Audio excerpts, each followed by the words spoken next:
Well, welcome everyone. My name is Greg Caruso. I am director of the Patrick J. Waide Center for Applied Ethics, and this is the Waide Center for Applied Ethics seminar series.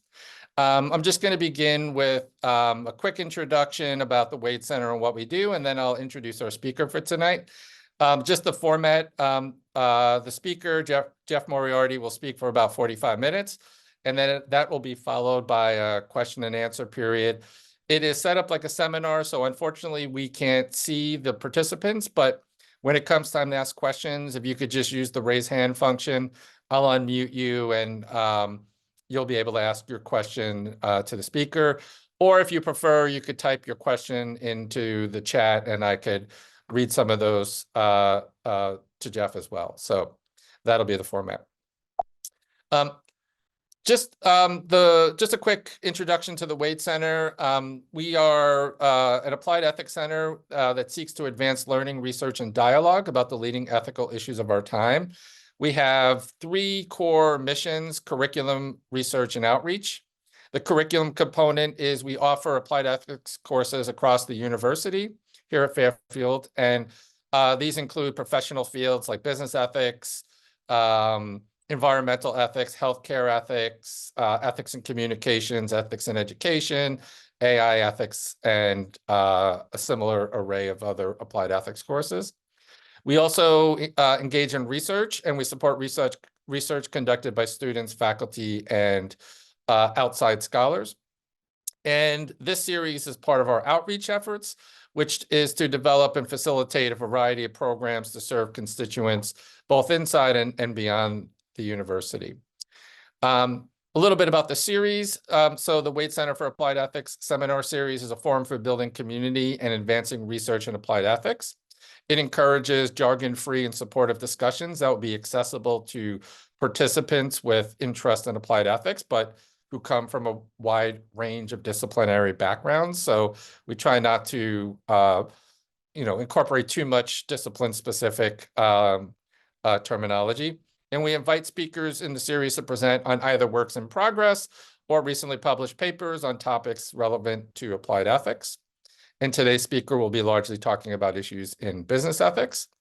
And one of the unique features of the seminar is it's about 45 minutes, followed by 45 minutes of question and answer. So there's ample time for individuals to interact with the speaker and ask their questions.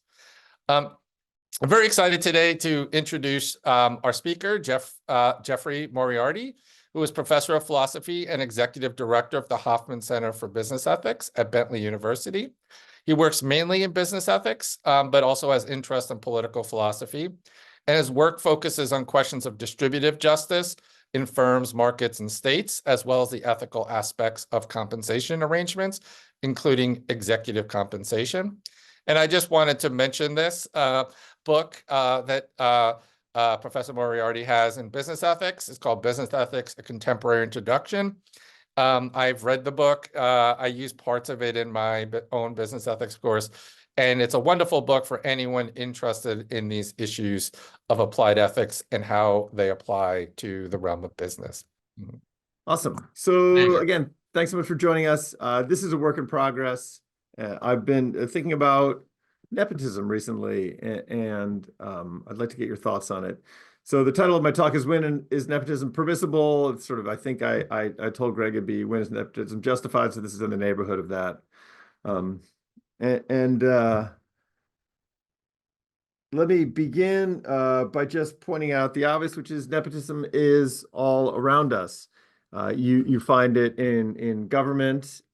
So for example, we have, I don't know if you can see my pointer, but we've got the Kennedy brothers. So John F. Kennedy, who was president in the 60s, hired his brother as attorney general. Over here, more recently, President Donald Trump hired or employed in some fashion his son-in-law, Jared Kushner, as a policy advisor across a range of areas. The Murdoch father and son run Fox News and other entertainment properties. I think more Lachlan now than Rupert. Over here in the middle, we have the family that runs Comcast.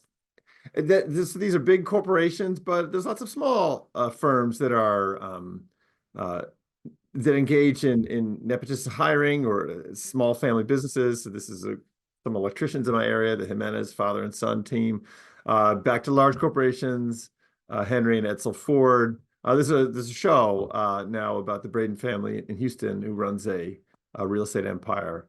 This has been profiled in the media. These are my plumbers over here with their dog. It's a family operation. So there's nepotism all around. There's nepotism in government. There's nepotism in large businesses. There's nepotism in small businesses. And so family-owned businesses are sort of naturally nepotistic. And I'll say a little bit more about what I mean by that. And the question we'll be asking is this okay? So when is nepotism okay? And the answer might be never. And when is nepotism not okay? And the answer there might be always. But in fact, I think it's a combination. So we're going to be focusing on nepotism in the business sector.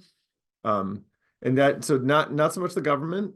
You may have special concerns about that, but we won't be focusing on that today. And we're going to be approaching this question from a normative perspective. So there's a lot of questions that can be asked that are of a descriptive variety, that get asked about so-called ethical practices in the business context. So we can ask, does this putatively ethical or unethical business practice make businesses more or less money? Does it contribute to or detract from organizational performance? And that's not the question that we'll be asking today. Our question is a normative question. Is this behavior right? And is this behavior wrong? Or is this behavior wrong? Is it permissible? Is it impermissible? When is it permissible and when is it impermissible? And that's different than the question of, does this contribute to or detract from organizational performance? Though it might be related to that. You might think nepotism is not okay when it makes the corporation perform worse, and it's okay when it makes it perform better, or at least doesn't make it perform worse. But the question but I think the questions are separable, and so we're going to be looking at it from a normative perspective. Is this right, or is this wrong, and when is it right or wrong? So my thesis, we could basically stop here. This is roughly what I want to argue. And I'll be returning to this slide and kind of repeating where we are. Philosophy is complicated. I try to make it as simple as possible and as jargon-free as possible, as Greg mentioned.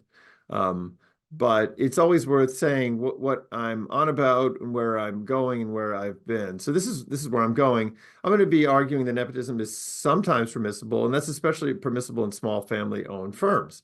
I think they can't help but be nepotistic. And so the reason there is, and this is, I think, one of the kind of key moves in the paper, is that jobs involve an exchange of property. And people have a right to do with their property what they wish within broad limits. I think one of the rights they have is to hire their children and family relations, at least in a wide variety of cases, though not in all. But nepotism is sometimes impermissible, and it's often impermissible in large publicly traded corporations.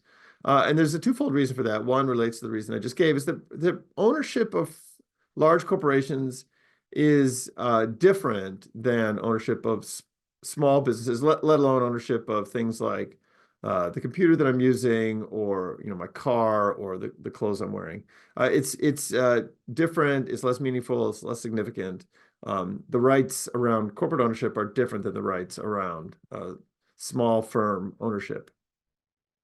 But not only that, I think many large firms commit themselves either explicitly or implicitly to merit-based hiring. Some say exactly that we're going to be hiring only on the basis of merit and not on the basis of any other factor. And when a firm does that, I think they're effectively promising that they will not engage in nepotistic hiring, and so therefore it's wrong when they do, if they do.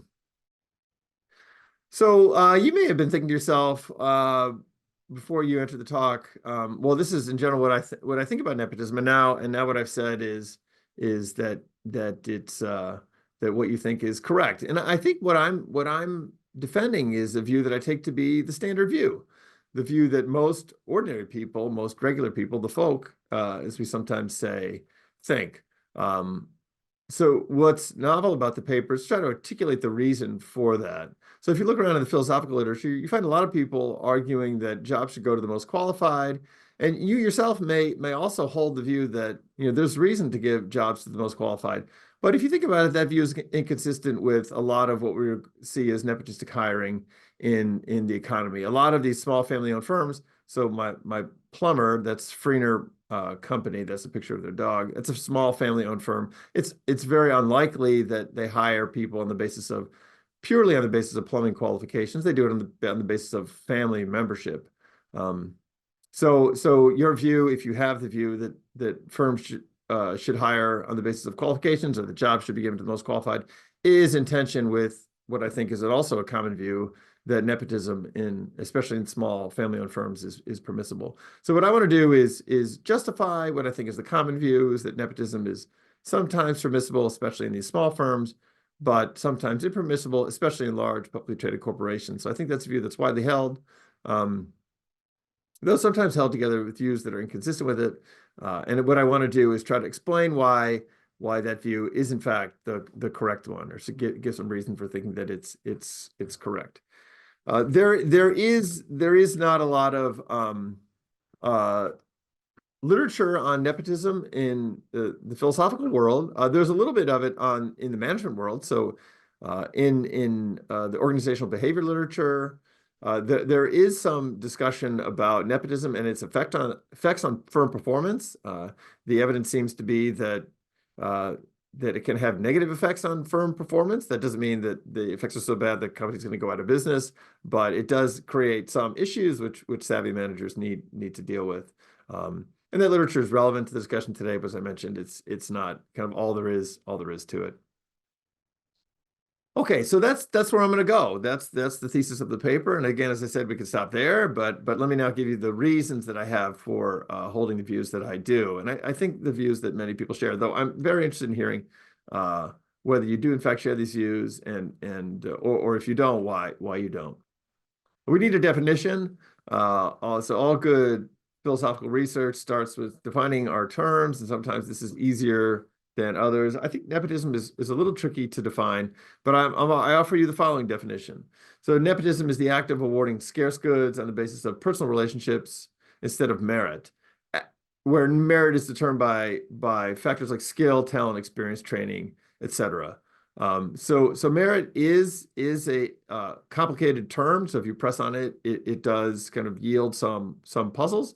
And I think when I was first thinking about the subject, I was wondering, could I define nepotism in a way that did not involve a distinction between nepotistic hiring and merit-based hiring? But I think the answer is no, I cannot. So even though merit is a term which is a little bit squishy in places and does give rise to questions, it's a term that I'm going to use. So classic nepotistic hire would be, or nepotistic awarding of a scarce good would be, the coach of the football team puts his son in as quarterback, even though the son is bad at football and quarterbacking in particular, and there are many other available players who would do a much better job. So we're going to use an example in our paper, and that's an example of a business I'll call Sally's Pizza. And this is a graphic which AI drew up for me when I told it to. It's the amazing new world that we live in. So imagine there is a business. It's called Sally's Pizza. It's owned by Sally. It's a small family-owned firm. Sally needs some help, and she decides that she must hire a pizza chef. And she kind of starts to look around. But in the meantime, as she's looking around, her son Roger says, "Hey, I could use a job." While Roger is not terribly skilled at pizza making, he is okay at it. There are other people more skilled than Roger, but Roger seems fine, and he would do a competent job. He wouldn't sort of make the business worse. And Sally says, "Okay, well, in that case, I will hire you, Roger, even though I know I could find a more talented pizza chef for my business." So that's a classic nepotistic hire. So there's a job available. Sally has it to award, and she hires a less qualified family member over a more qualified stranger. Okay, so now what I want to do is begin by brushing away a possible objection to nepotistic hiring of the sort that I have just described. So one thing that you might say is that, and here I should say that while there's not a lot of discussion of nepotism in the literature per se, there is discussion of concepts and ideas that relate to justice in hiring. And that includes, and one of those is the literature on discrimination. So there's a vast literature on discrimination in hiring and in other parts of the world in terms of the awarding of scarce benefits, whatever those benefits might be. They might be jobs, but they might be places in universities or clubs or awarding of salaries and so on and so forth. So again, we're considering nepotism and we're asking, what can be said about it. And immediately you might think, well, the problem here in nepotistic hiring is the same as the problem that arises when firms discriminate. So you might think, firms have historically engaged in many different kinds of discrimination. Here's a graphic of a kind of discrimination that firms once engaged in, especially in New England in the early 20th and late 19th century, which is discrimination against Irish people. But of course, there's been discrimination against Blacks and Jews and homosexuals, other now what we call protected categories. These categories are protected by law. So you might say, what goes on in the case of nepotistic hiring is just like or similar to, in some relevant respect, what goes on in the case of discriminatory hiring. So Sally prefers a member of her family, even though that person is kind of worse at the job than a more talented stranger from a different group. And so you might think, well, that's just like what happens when an employer, let's say, hires a non-Irish person because they're non-Irish over an Irish person who would in fact do a better job. And so you might think these are analogous, so that if discrimination against Irish people or Blacks or Jews or homosexuals is wrong, so then you might think so is nepotistic hiring. You might think they're kind of structurally similar. But what I would say is that is incorrect. And this might seem like a kind of trick, but I don't think it is. Discrimination is a term which is hard to pin down, and philosophers spend a long time trying to think about what exactly discrimination is. Almost everyone agrees that discrimination, the classic cases of it on the basis of race or sex is wrong. Philosophers spend a lot of time trying to think about why it's wrong. It's actually very tricky to sort that out. But what I would say is that nepotistic hiring does not fit the kind of standard account of what discrimination is. So discrimination happens when one person is denied a benefit based on their membership in a group, but the group has to be socially salient. One can discriminate against Irish people or Blacks or Catholics, but one can't discriminate against the green-eyed or the mustachioed or the people who wear blue shirts, because those groups aren't socially salient. So it's possible to treat such people unfairly, but it's not possible to discriminate against them. It's not those people aren't discriminated against in the way that Blacks or Catholics or Muslims are discriminated against when they're denied a job on the basis of their membership in a group. Because for that to happen, the group has to be socially salient. And so when Sally hires her son, Roger, it's impossible to suppose that she discriminates against all those who are members of the group, not members of Sally's family. But that is, in fact, what she's doing. What she's saying is, I'm going to give preference to members of a certain group, my family, over members of a different group, everyone who's not a member of my family. So that's what she's doing. But that is not really a kind of discrimination. That doesn't fit the model of discrimination. What fits the model of discrimination is saying, I'm going to exclude short people or Muslims or Hindus from the class of eligible candidates because of some thing I don't like about members of those groups. That's a kind of discrimination because those groups are socially salient. They can be discriminated against. But members of the group, not members of Sally's family, can't be discriminated against. They can be treated unfairly, but it's not discrimination, at least not in the sense that we care about and that we're familiar with. So there are some structural similarities between nepotism and discrimination, but nepotism is not a kind of discrimination. It is a kind of favoring of one group over another, but not in such a way that is tantamount to discrimination. So that term is simply inappropriate in this context. So, okay, so now let me pile up a bunch of other arguments against nepotism, and I'm going to go through these quickly, but that's because I don't think I need to sort of take them apart piece by piece to show why they fail. What I want to say is the whole class, this whole category of reasons, even if they could provide some reasons to be worried about nepotism, the reasons aren't weighty enough. So again, these provide some reasons to be concerned about nepotism and nepotistic hiring. And I'm going to be focusing on nepotistic hiring in particular, not nepotism in general. So I should have made that clear at the start. But these reasons are reasons to be concerned about nepotistic hiring. Maybe to think it's suboptimal in some way, but not enough. These are not weighty enough to make nepotistic hiring impermissible in the context in which it typically occurs in business.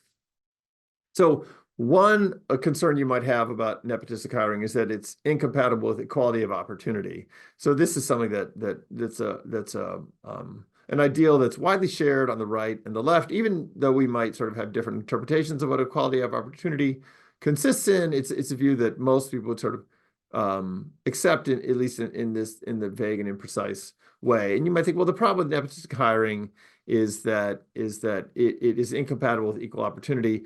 When jobs are available, they should be open to anyone who's qualified to hold them.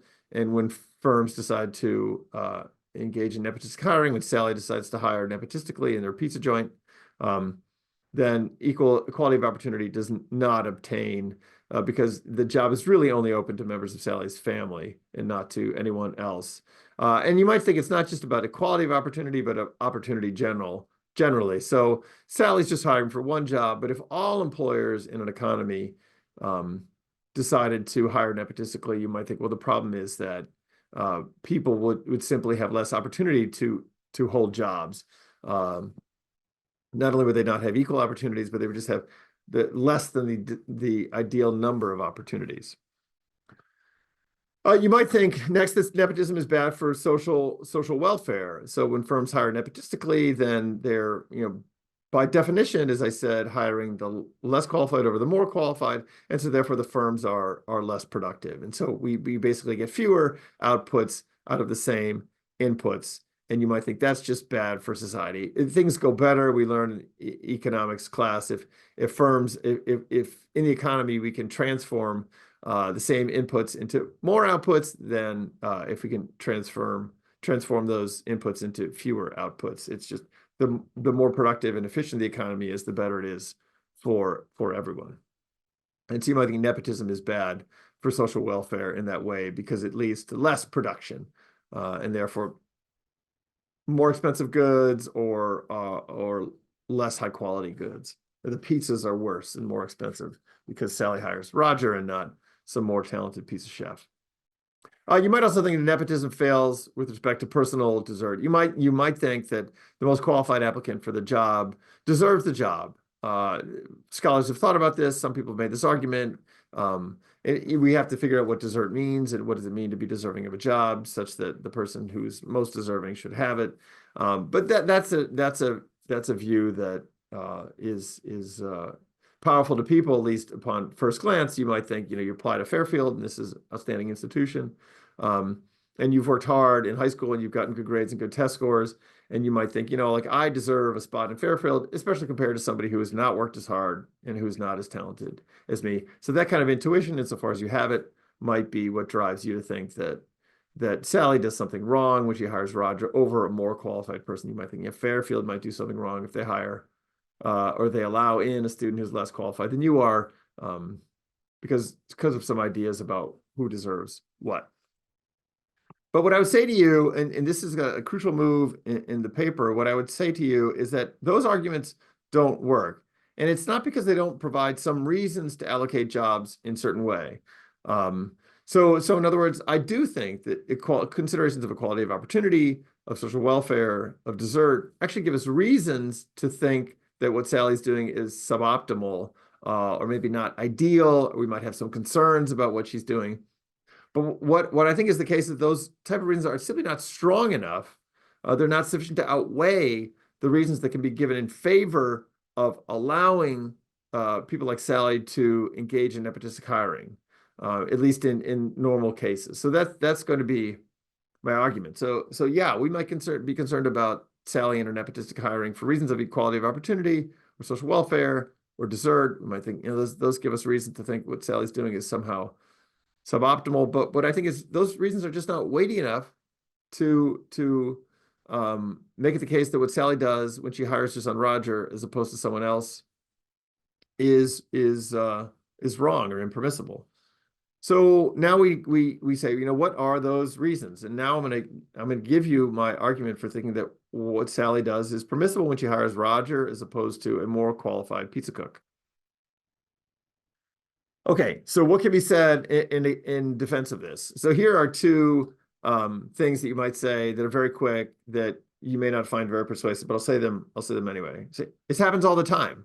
It's like look around. When these small family-owned firms, like the electricians that come to your house, it might be a father and son team, less common, a mother and daughter team. The plumbers that work on your plumbing, your radiators here in New England, they are perhaps a father and son team, a family team, real estate teams, the Braden family that is profiled in the show. That's a whole team of a family, mothers, daughters, fathers, sons, aunts, uncles, brothers, and so on, who run a real estate empire in Houston. So we see this all the time. So Sally's Pizza is a made-up example, but it's modeled on thousands upon thousands of businesses that are small family-owned firms that engage in nepotistic hiring just as fast as they can. So it happens all the time. Now, just because it happens all the time doesn't mean that it's right. There's a lot of things that happen all the time that you might have some concerns about, but the mere fact that it happens all the time, and people generally have no problem with it, and maybe even find it to be admirable or, well, what that person's doing is nice, or maybe you even want to support such a business. You should take that as a kind of a pause to say, well, maybe there's something to this. It happens all the time, and I seem to have no problem with it. Maybe I even find it admirable, and so maybe there's something to it. And so what I would also say is, not only does it happen all the time, people do think that there is not that much problem with it. People generally don't raise a big stink about nepotistic hiring in places like Sally's Pizza, but in the electricians and plumbers that come to our houses, which tend to be small family-owned operations. So that's not an argument yet. I'm just sort of saying these are my intuitions. But add that to the pile. I invite you to reflect on whether or not you have those same intuitions that I do. I bet you do, but you may not. In which case, I'd like to hear. So you might be the kind of person who when you see like a small family-owned plumbing operation, you're like, that's why they hire the son. Wasn't there someone more qualified? Or in my own family, so my wife's family owns a sprinkler corporation, and lots of family members work in the sprinkler business. And so you might think when you see that, it's like, oh, well, those people are really the most qualified? I don't know. And if they weren't, I think they're doing something wrong. You might have that intuition, but I suspect you don't. But if you do, I want to hear from you. So, but here's an argument. So you might say, well, what about this argument that you promised? We're not just reporting intuitions about things, but here's an argument. So the argument is this. It involves property rights. So jobs aren't just out there waiting to be distributed. They are bound up together with property rights, and they involve an exchange of property. So what happens when someone works for something else is that the owner of the business allows the employee onto her property, virtually or in real life. So that's a kind of property right that is involved in the exchange. But then there's also maybe at a fundamental level this exchange of money for labor time. So the employer gives the employee some of her money in exchange for some of the employee's labor. So what I would want to suggest is that the employee owns her labor. No one else does. The employee owns her labor, and then the employer owns her money. And so what happens when someone works for another is that there's an ongoing exchange of property. labor time, which is owned by the employee, and money, which is owned by the employer, or some other valuable consideration. And so a job is simply an ongoing exchange of property, perhaps codified in some kind of contract, but the contract sort of essentially involves this ongoing exchange of property rights, different kinds of property being exchanged for other different kinds of property, money for labor, labor for money. And we generally let people do what they want with their money within broad limits. So, and that's not without limits. I'll talk about those in a moment, but you're thinking about a job in part as something owned by Sally, and labor as something owned by Roger. Her nepotistic hiring of him, I suggest, seems permissible. So what seems permissible is that one person is able to use her property in a way that she deems fit. And that includes spending it in some sense on a member of her family. In fact, using your property to benefit your family seems not just permissible, but admirable. So when you look at these small family-owned firms, you might think not only is it permissible for Mr. Jimenez here in the bottom to hire his son, but you might think actually that's a nice thing to do. It's not just something that he can do, but it's maybe appropriate for him to do, or even good, and in the sense of supererogatory. He goes above and beyond what a parent owes his child to hire him into a family business and train him to perform the activities of the business, and so on for the other businesses that you see in the pictures below. Okay, let me actually. Okay, yeah, we're going to get to that.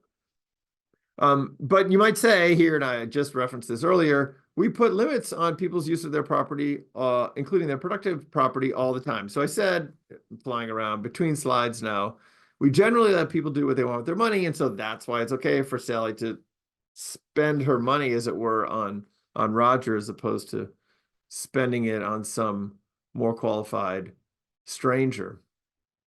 You might think, well, okay, but look, actually, we do put restrictions on how people can spend their money. We do put restrictions on how employers, even in small firms, can spend their money. So an employer in a small firm is not permitted to engage in racial discrimination or gender-based discrimination.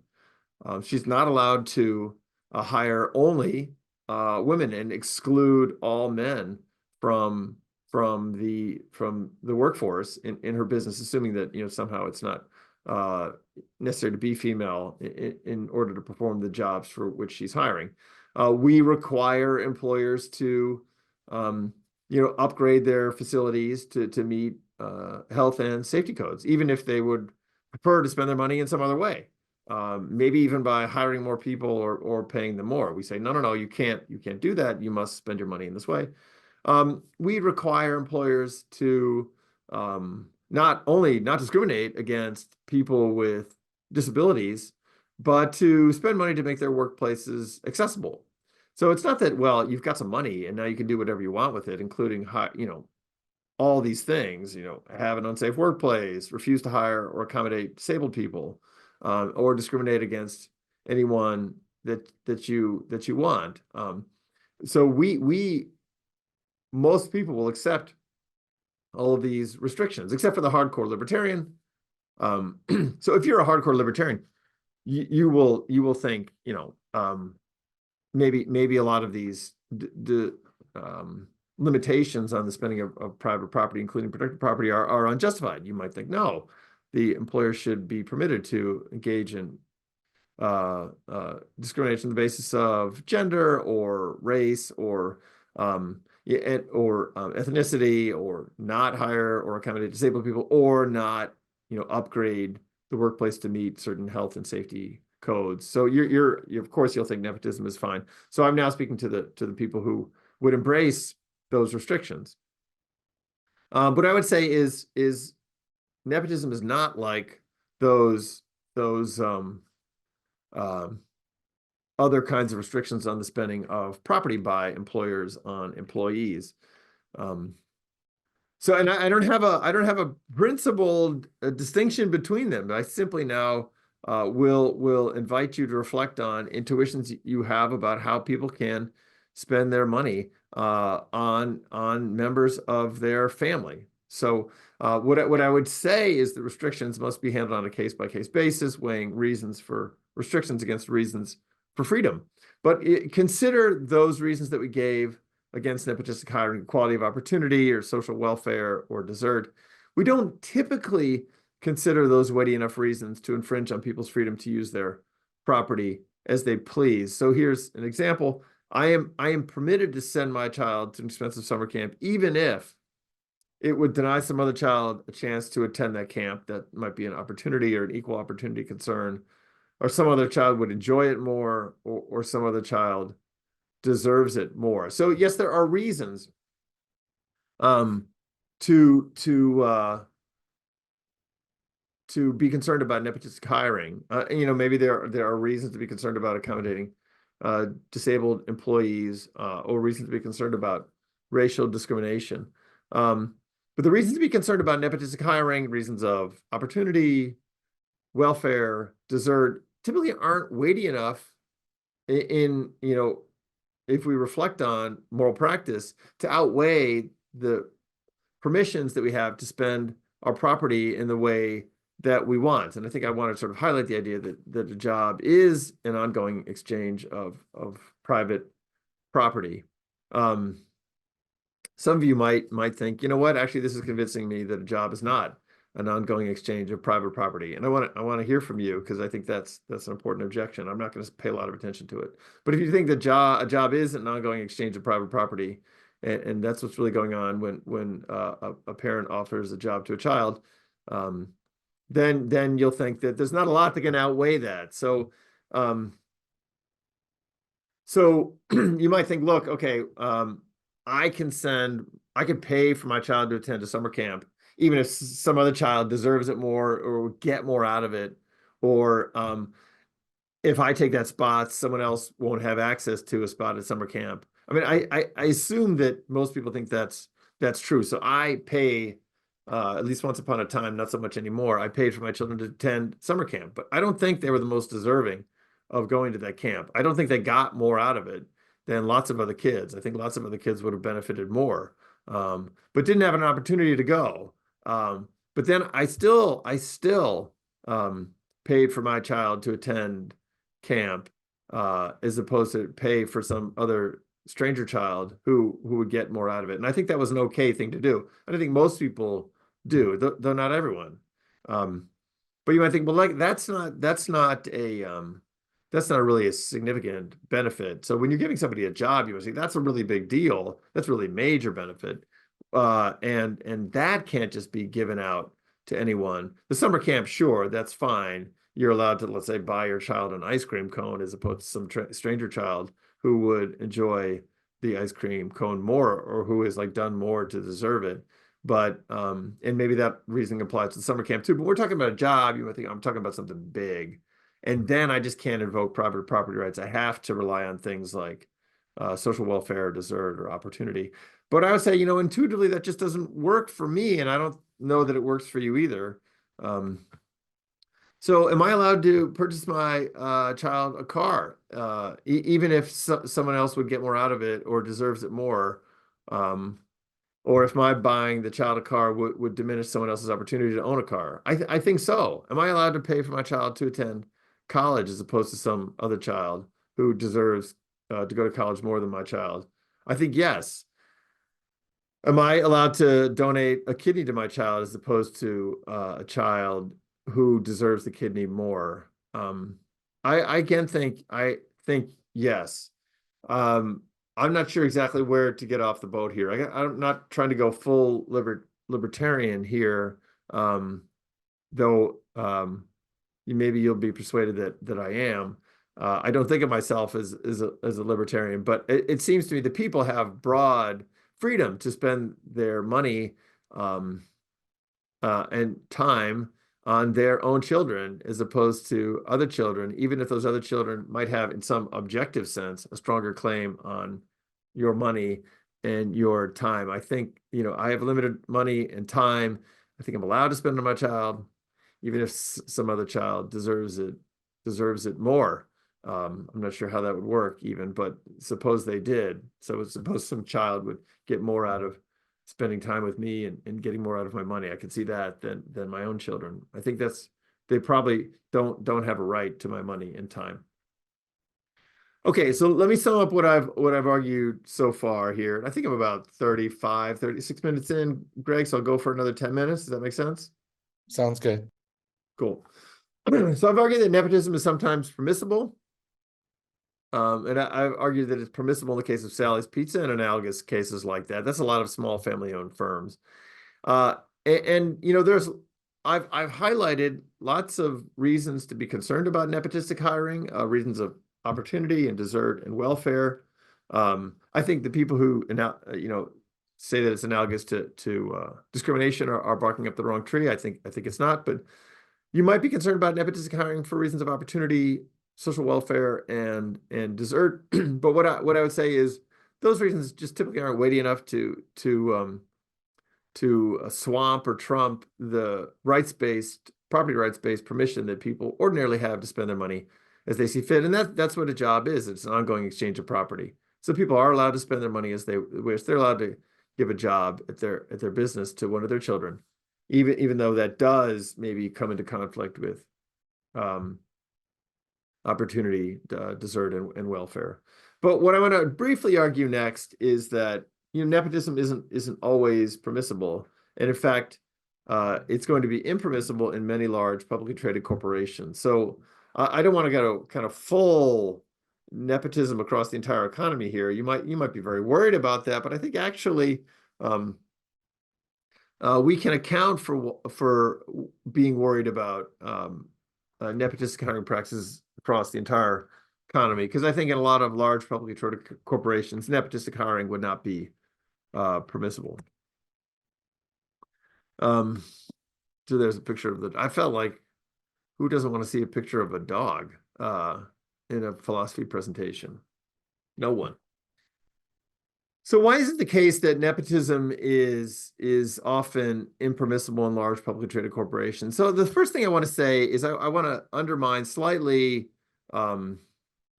the account I gave in the previous section. So in the previous sort of part of the paper, the first part of the paper, I'm saying property rights are super important to people, and people are allowed to use their property to benefit their family members.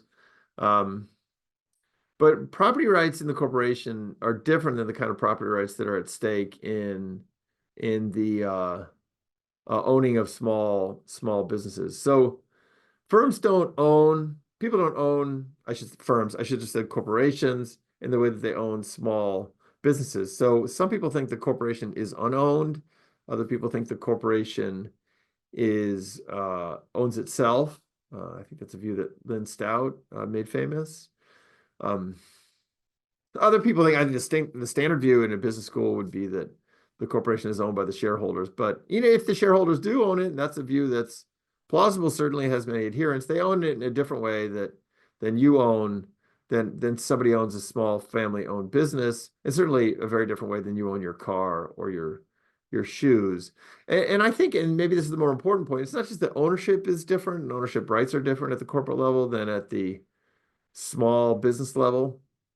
It's that ownership is less meaningful in the corporation than in the small business. People's ownership of corporations tends to be less meaningful to them personally than people's ownership of small businesses. So to own a small business is to have a tremendous amount of yourself, your time, your energy, your assets, even your identity bound up within that business. Part of who you are might be a small business owner who runs this business, providing a valuable good and service to the community and to your customers. And that's as it were who you are. But it's not the case that who you are is an owner of some tiny slice of Microsoft, together with also Apple and Dell and Alphabet, and that's the parent company of Google and all the rest. Often ownership of corporations is an investment vehicle rather than a lifestyle. as it were. So I think people's ownership of corporations is not just different than their ownership of small businesses, but it's also less significant morally. It really matters that you be allowed to create and grow and develop and run a small business as you see fit, because that's just a really, if you have a small business, I do not have a small business, but in my connecting with small business owners, it's just really important to them what happens to that business. It's more than just what they have their assets tied up in. It's just an important part of who they are as a person, and that needs to be respected. So say I. But your ownership of tiny slices of like thousands of different corporations in your retirement account, which is managed by Fidelity, it's just very different. It's not just different, but it's less significant. So ownership is different in the corporate context than the context of the small family firm, in such a way that the property rights-based case for nepotistic hiring is weaker than the property rights-based case for nepotistic hiring in small businesses. It might also be the case that, when you invest in a corporation, you do it in order to make money, and so therefore you want it to be the case that that you hire the most qualified. And I think there's something to that. And I think, in fact, and I think this is where the rubber hits the road, it's that many corporations responding to this pressure have declared that they will hire on the basis of merit. And what they care about when they hire only is hiring the most productive employee, the one that's going to produce the most value for the firm, together with the rest of employees who already work there. So many firms, and this is a group of firms that Ned Dobos in 2016, he collected a bunch of information from firms who said that they hire on the basis of merit only. I've added a few more to this. I think Dobos collected Rolls-Royce and Fujitsu and GM, and I've added to that Deloitte and FedEx and Accenture and Amazon. And here's the quotes from the website. General Motors says we hire, promote, train, and pay based on merit, experience, or other work-related criteria. Fujitsu employment decisions will be based on job-related criteria and on merit. I won't read the rest. FedEx is looking for the best and brightest who want to join our family. Firms like to call themselves family sometimes. I'm not sure that's accurate. I think it's misleading, but that's a topic for another paper. So what I would say is, if a firm says this, well, then they better well follow through. So if you promise to hire on the basis of merit, and I think these statements count as promises, or at least have the force of promises, then they should follow through.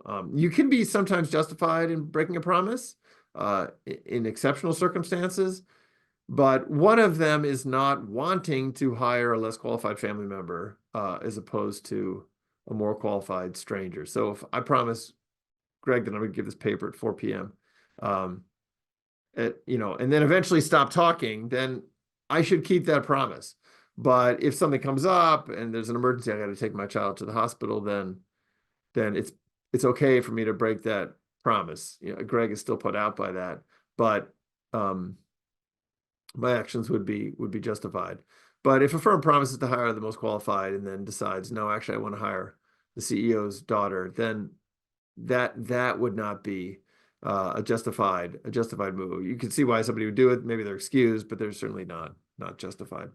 And so now things get incredibly sketchy and hand wavy. So I'll go through quickly so you won't see the holes in the argument. So I think it is the case that when corporations promise that they hire on the basis of merit, they should follow through. Therefore, they should not engage in nepotistic hiring.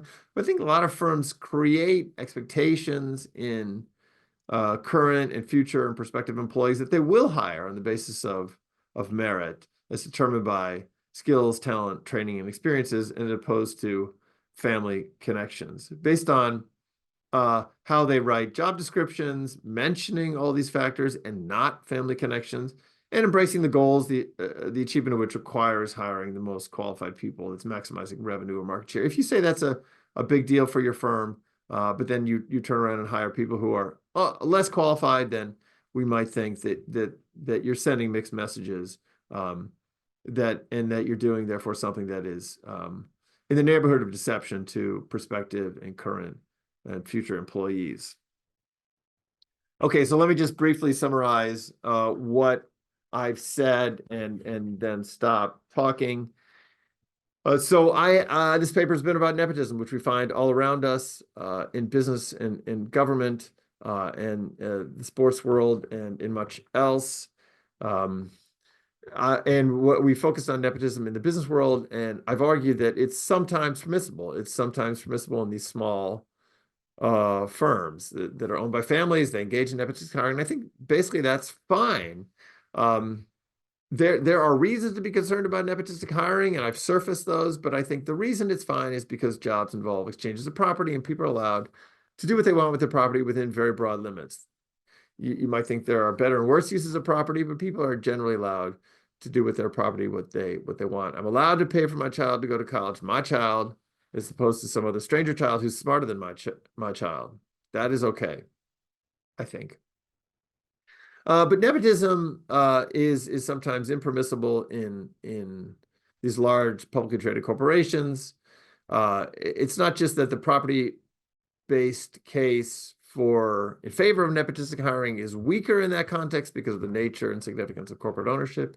It's also because many firms commit themselves, no doubt reflecting the desires of shareholders, to hiring on the basis of merit.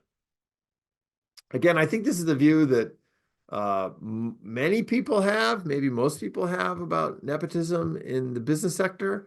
The novelty of the paper is to articulate it in a way that is precise, I hope, but also give some reason for thinking that it is true. And that's it. Thank you. Jeff, thanks so much for the talk. I don't know if you remember me. I met you at a Society of Business Ethics a few years back. I used to teach with Andy Gustafson. Oh, right on. But yeah, so it's I appreciate your talk a lot. I'm wondering, what would you think of this? So suppose that the corporations aren't explicit, right, in sort of making this commitment to avoid nepotism and to not use nepotism in hiring practice. I feel like even if they aren't explicit in that we would have this. My intuition is that even if we see them engaging in nepotism, we still would feel that something's wrong. And it's sort of reminding me of like conflicts of interest, right? Where you might not have any wrongdoing happening when there's a sort of conflict of interest, but we still find them as being unseemly or to be avoided. And so I'm curious your thoughts about that. And then it struck me quite something kind of interesting is that we can disclose conflicts of interest and that seems to mitigate it. But the funny thing is, I don't know that disclosing nepotism would mitigate that. Like, wait, are you hiring them?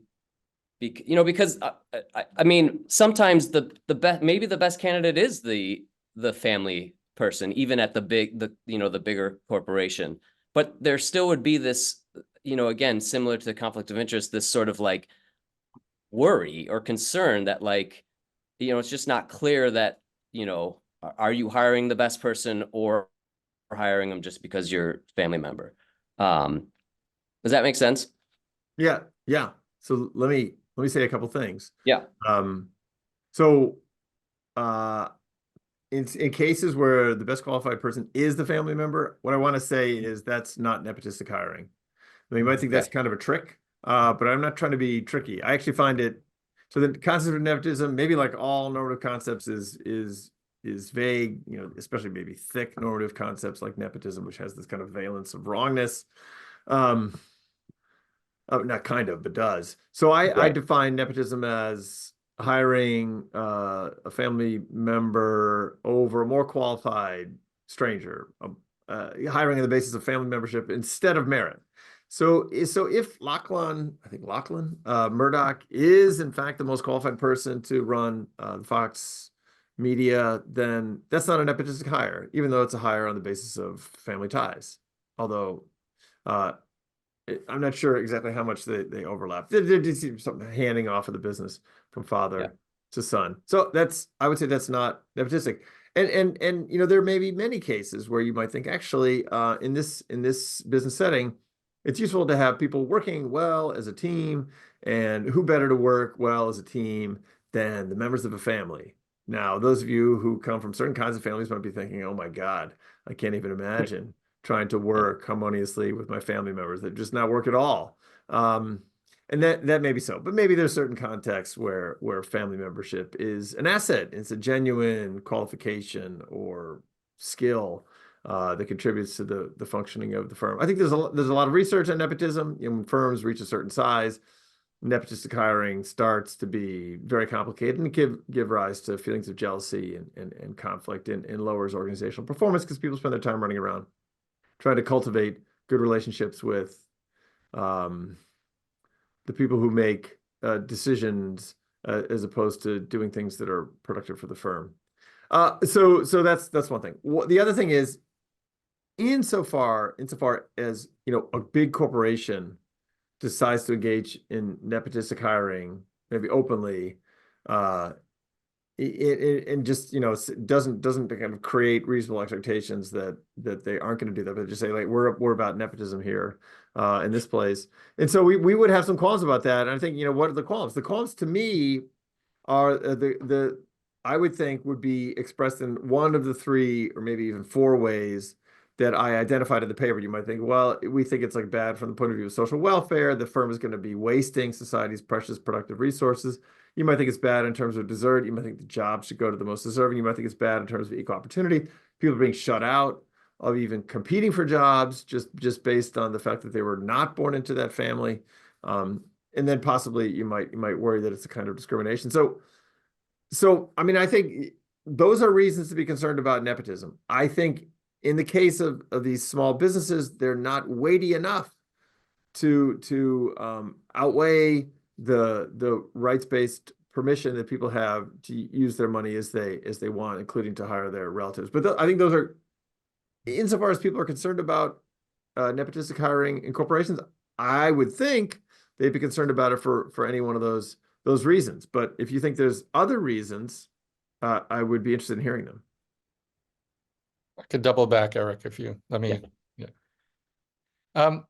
Let me just suggest, like, there is possibly I mean, it does seem like you mentioned the expectation. I think even if the corporation were to sort of not set its own individual expectation, there might just be a kind of norm setting that's different in corporate settings than there is in small businesses, right? Like, I have the same intuitions you do. Like, I think the kind of normative expectations I have for small businesses are often they are family run, and I don't find that problematic kind of for nepotistic reasons.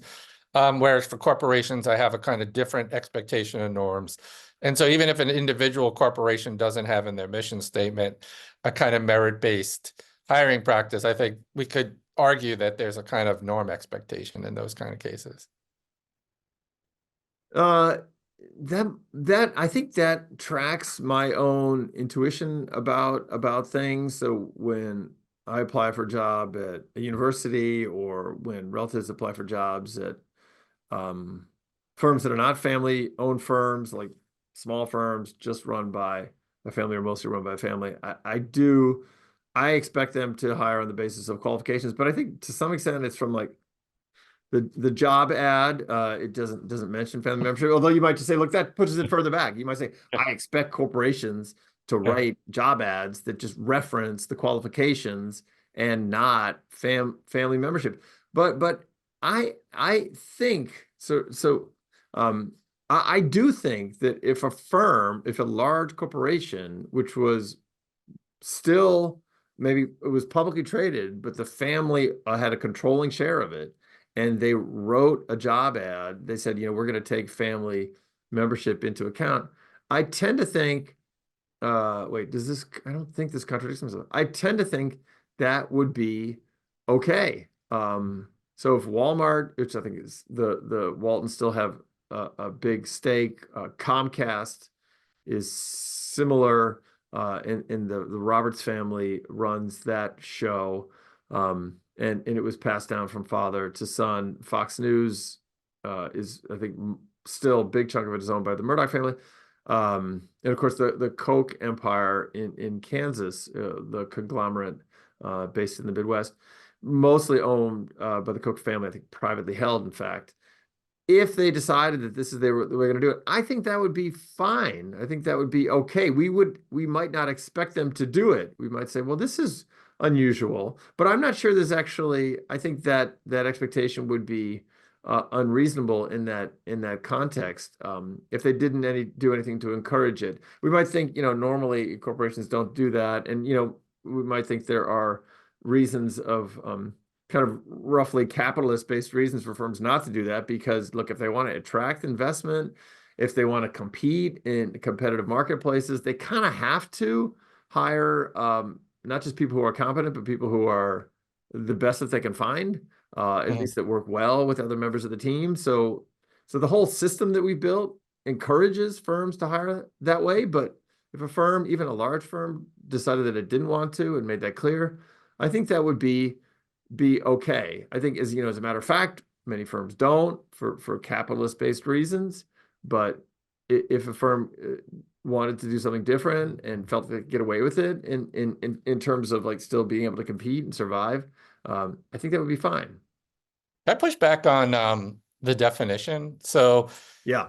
I know how complicated these definitions are, but as a kind of counterexample to defining nepotism as hiring the less qualified candidate over the more qualified candidate, I might think of entry-level, low-skill jobs, right? My intuition is it's still nepotistic, right? So like, let's say the firm wants to give their child a job in the mailroom, right? The fellow people in the mailroom, or people with knowledge that, well, you start in the mailroom and then you could move your way up to, and so getting a job in one of these like uber competitive, large, companies, if you want to go somewhere on Wall Street and it's hard to get in, right? That if you entry level job might be available to you so that you could then move up. It doesn't seem like it's a merit-based issue, right? Like, no offense, but like you could argue that you don't need a lot of skill. And so there isn't like a more skilled candidate. I mean, this is sort of a job we teach you the skill, and assuming you're of normal capacity, like you could do the job. But I would still possibly want to call it nepotistic. And partly because of the possible entry-level advantage it might give to a family member, right? And so some big nepotistic kind of corporations may have had where the CEOs have their children start at very low levels. They don't come in necessarily at the highest level. They may start them at a kind of competitive level where you could argue they're not violating any merit-based criteria, but they're also not taking a job from a more qualified candidate. Would you consider these cases of nepotism? And then maybe that might force a revision of the definition. So basically, entry-level, low-skill jobs, can they be nepotistic? I think it's yes. So I want to say yes if the CEO gets his or her child a job in the mailroom, over somebody who would have gotten it if they weren't in competition with the CEO's child. That strikes me as a case of nepotism, and so the question is that a case of hiring on the basis Less of skilled family over the more membership skilled, yeah, over merit? Yeah. So I think I would still say yes. I'm gonna have to think about this more. So you're imagining a case where there's just Yeah. like, this is like you either give the CEO's child the job, or it's basically like a lottery. Like a bunch of people apply, but everyone effectively has whatever skills you need to perform the job. Because there are, in your estimation, in the drawing up of this example, no skills needed at Yeah. all. Like everyone is By the way, equally they may, qualified. it may not just be per lottery, it may be on pedigree and university background and So on I think if we connections. go if Yeah. if we go that route, Yeah. So I think if we Which go is that probably route, very realistic, right? yeah. No, but I think if we go that route, then we have, then I think we can still talk about hiring on the basis of family connection as opposed to merit. But merit in this case is going to be defined in terms of perhaps potential.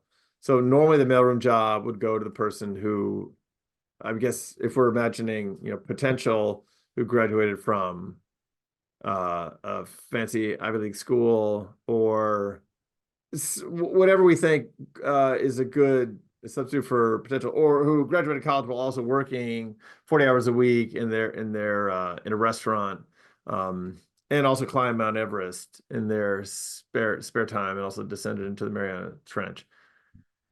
So if there's a way to hand out the job on the basis of some characteristic such that the CEO's child wouldn't have gotten it if we had just paid attention to that characteristic, then I guess I want to say that's a case of nepotistic hiring, because you're hiring the less qualified over the more qualified. We just have different standards for what counts as a qualification in that case. But I will have to think about that case more. As I look for more hands, I don't see any. I'll take the liberty to ask another question. I have a few. So let me go with this one. So on the property rights argument, do you think that an argument could be made to extend that to, say, private universities, giving sort of preferential treatment to children of donors, right? So you could make an argument, like a small business argument, that it's an exchange of property, and universities need donors. And so in exchange for the kind of funds that you might get a preferential advantage. And does that fall under the property rights of a private university? Well, not one like Fairfield, because I think Fairfield is probably not owned by anyone.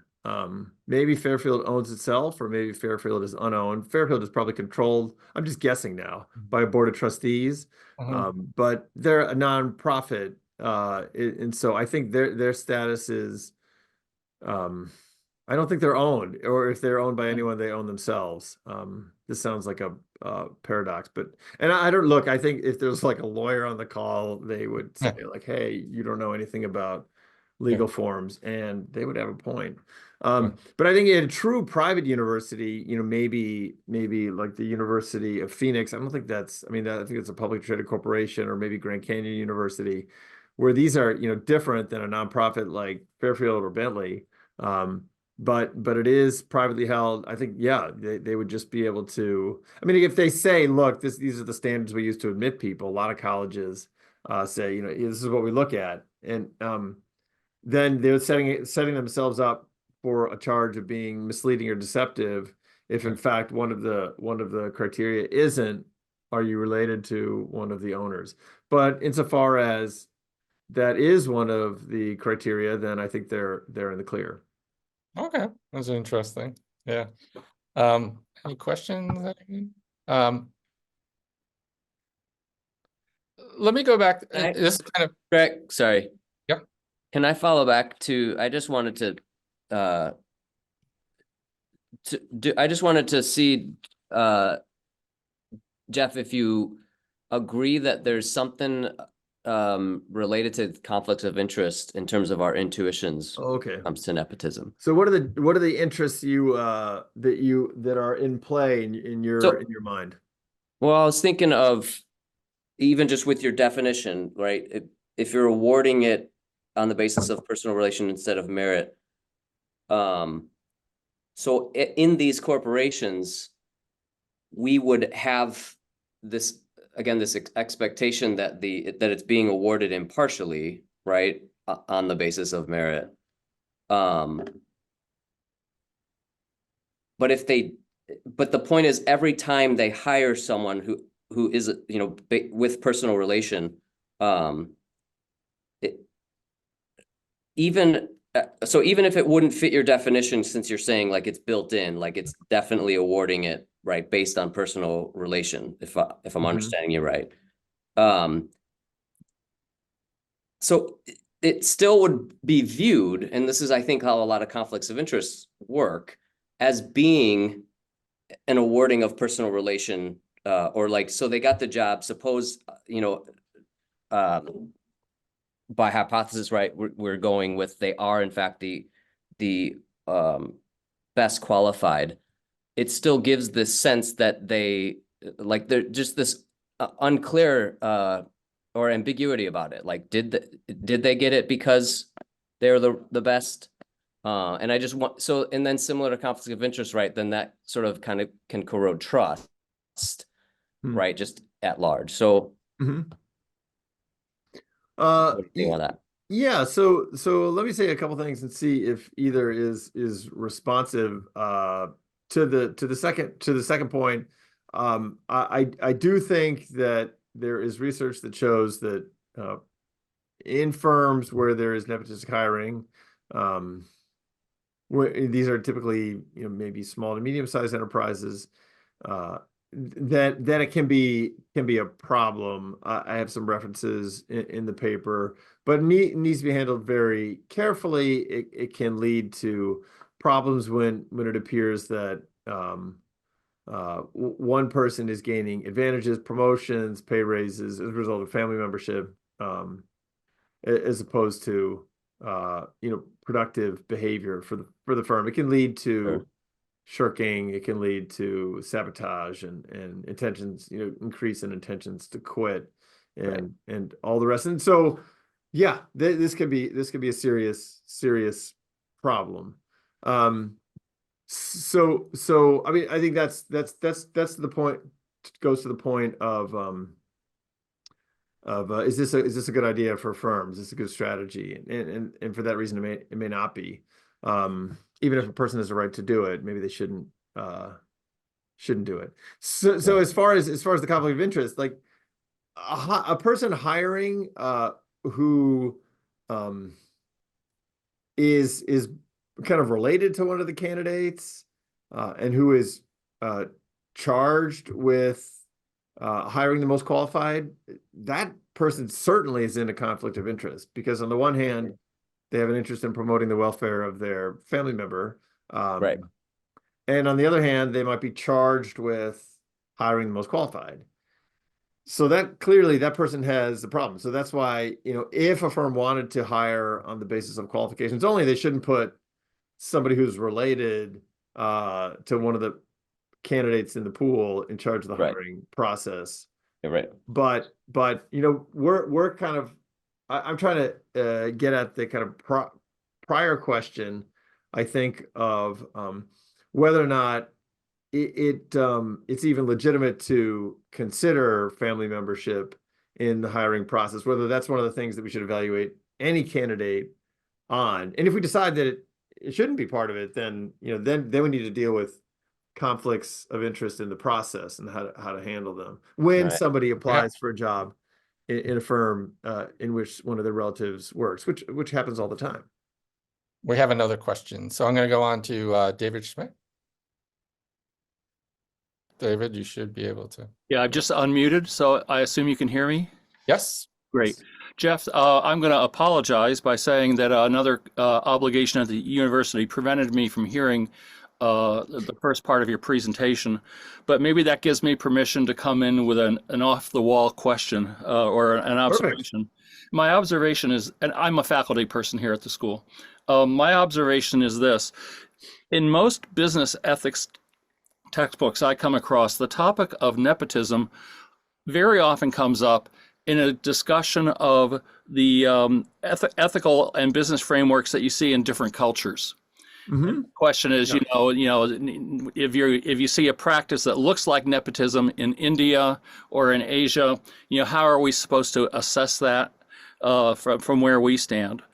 And as I was listening to you, the thing I got from you was an important distinction is between small privately held proprietorship kind of companies, small business companies, as opposed to large corporations. It struck me maybe another distinction would be in terms of where the business is located. And I think I just raised as an observation, and I'd like your reflection on this. Instead of always just thinking in terms of West versus East, which many of our textbooks tend to do, could it be plausible to think that even, say, within the United States, there are microcultures. There are small cultures within which different practices would take on a different sort of moral weight, or might be viewed a little differently. And would that have any significance for this kind of discussion? Larry? Thanks for the question and observation. So I agree with a lot of what you have to say. So I think in India, like the Tata Group was one of the largest corporations, and it's family owned. And I believe nepotism is just part of the business process, and not just, you know, people related to the founders, but other people in the business. It's common. I can be wrong. People who are experts on Indian business would be able to tell us more, but it would be common for people lower down the organizational hierarchy to hire members of the family. And that's just and really throughout the organizational hierarchy, and that works well for the business. I mentioned that there's some research indicating that nepotism it can be bad for business, though I also said it needs to be handled carefully, and when it is, and when it's understood as part of the culture, then it can be. It seems anyway, at least in the case of Tata. I suppose you could run the counterfactual and say, well, if they didn't engage in nepotistic hiring, then maybe they'd be even better off. So to the question about different cultures. So Tom Donaldson has a famous article. It's super old at this point, in the 90s, in the Harvard Business Review, indicating it said nepotism is one of those places where firms have moral free space. It might be okay in some cultures and not okay in other cultures.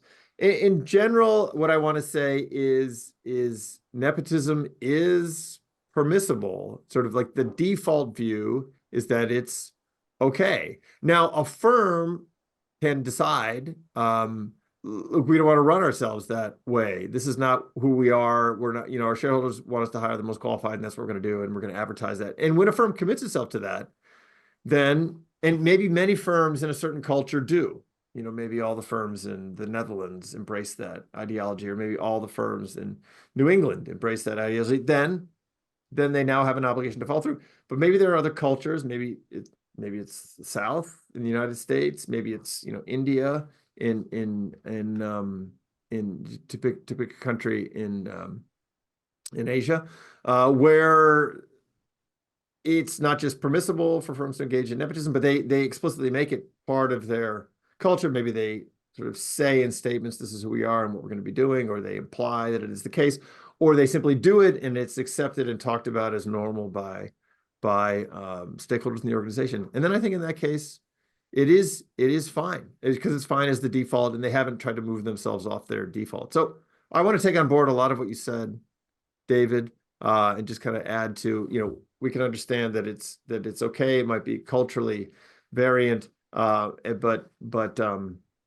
and then it depends on what I mean. A culture can change its norms, and then acting in different ways can be problematic. But what I would say is, like, as a philosopher, I don't know if Greg's on board with this, I'm happy to criticize practices, even if they're culturally accepted, and say they're wrong all the time. I mean, as a philosopher, I tend to think there can be moral free space, but sometimes what cultures do is totally wrong. And when I think it's wrong, I will say, even though everyone in your culture does it and thinks it's okay, it's wrong. Now, that might seem arrogant, but that's just kind of, I've been in the business so long, that's just what we do.